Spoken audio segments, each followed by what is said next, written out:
Guys, ketemu lagi dengan gue Andika Wijaya Kurniawan. Kali ini sambil nemenin gue jalan-jalan, gue akan bahas tentang susunan organisasi dalam perusahaan. Ya, kemarin kan gue udah bahas tentang mindset pedagang dengan mindset pebisnis. Nah, kali ini gue pengen sharing kalau kita pengen jadi pebisnis, apa aja sih yang harus kita susun untuk pertama kalinya, bukan pengembangan. Ya, untuk pertama kalinya. Nah, sekarang gue bingung nih. Ini kamera mau gue taruh di mana? Kalau gue taruh di dashboard, nanti suara AC kedengeran. Kalau misalnya gua taruh di sini kayaknya ntar stang. Ada stang nggak sih? Nah, ini kayak gini aja kali ya. Tapi it's not good kayaknya. Oke. Gue bingung nih sekarang mau taruh di mana nih kamera.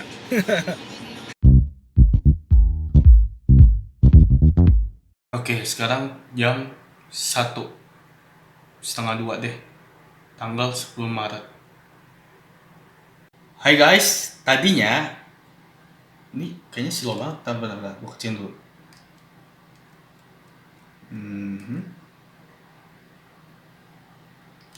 Oke, udah better lah ya. Oke, tadinya tuh gue pengen buat ini tuh di mobil sebenarnya, tapi kayaknya sih karena suka jatuh-jatuh gitu, akhirnya ya udahlah, gue nggak jadi buat di mobil. Lagian juga bahaya kan ya. Jadi kalau misalnya ngevlog di mobil tanpa alat itu kayak bahaya banget. Dan gue belum beli alatnya. Anyway, gue hari ini atau kali ini gue pengen ngebahas tentang lanjutan dari manajemen. Ya, kalau misalnya lu lihat di video sebelumnya tuh tentang apa ya, gue juga lupa. Mindset pebisnis dan mindset pedagang ya. Mindset pebisnis dan mindset pedagang, di situ gue bahas mindsetnya. Nah, sekarang gue pengen bahas lanjutannya, yaitu apa, susunan organisasinya, perbedaan mindset pedagang dengan mindset pebisnis.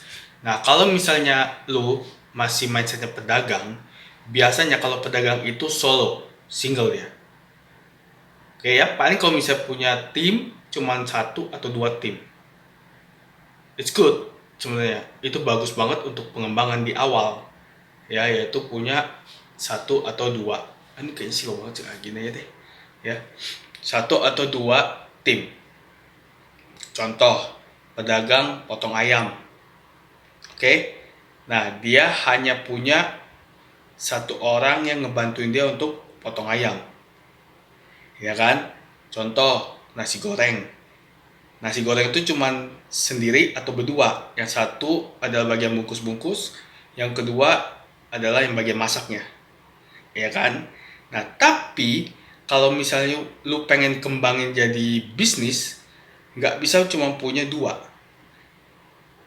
Pasti ada namanya accounting, ada namanya marketing, ada namanya sales, ada lagi yang namanya HRD, ada lagi yang namanya, belum lagi di atasnya mereka lagi ada GM, ya kan, general manager.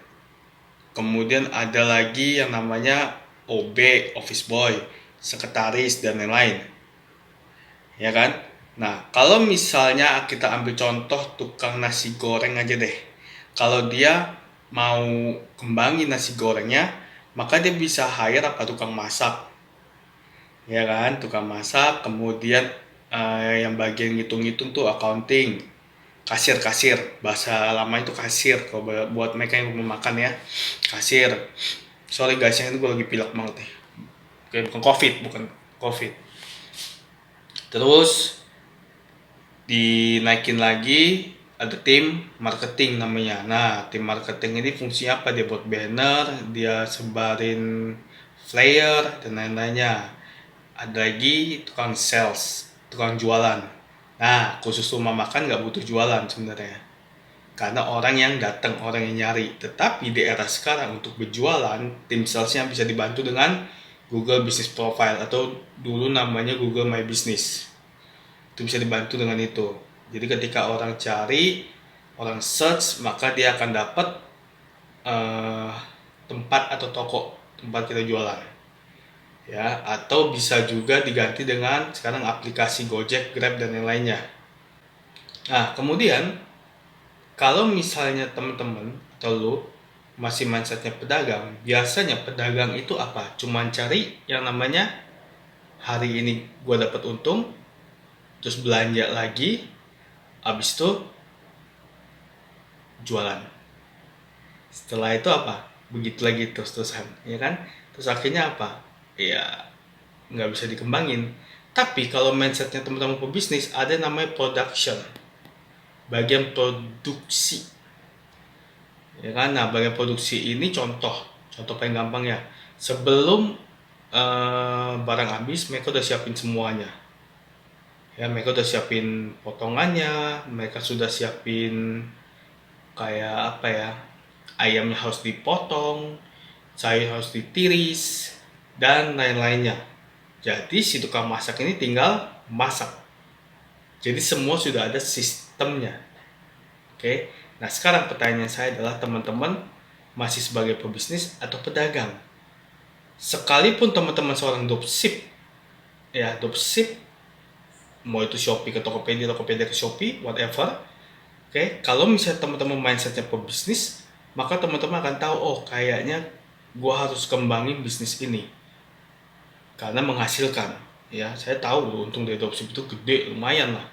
Ya kan, sehari teman saya dropship itu sehari aja ada yang bisa 10 juta sehari ya dijual pakaian. Nah, dari income tersebut hire lagi namanya apa, admin, untuk menghandle apa, order, ya kan, terus email yang masuk, pesanan yang masuk itu dihandle oleh admin. Kemudian ada lagi tim marketplace, yang dimana fungsi tugasnya adalah untuk menjawab semua pertanyaan dan cek invoice yang masuk, ya kan. Terus ada lagi namanya tim packing. Tim packing ini apa? Setiap kali ada order, maka dia akan packing. Atau kalau misalnya dropship kan nggak butuh packing ya, jadi paling cuma butuh yang namanya admin, accounting, ya sama lu sendiri gitu loh.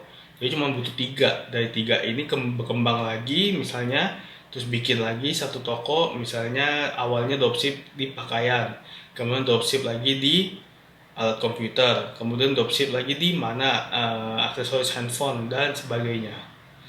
Oke, nah dari situ lu bisa berkembang banget. Itu adalah susunan organisasi untuk pedagang dan pebisnis. Lu di tahap yang mana?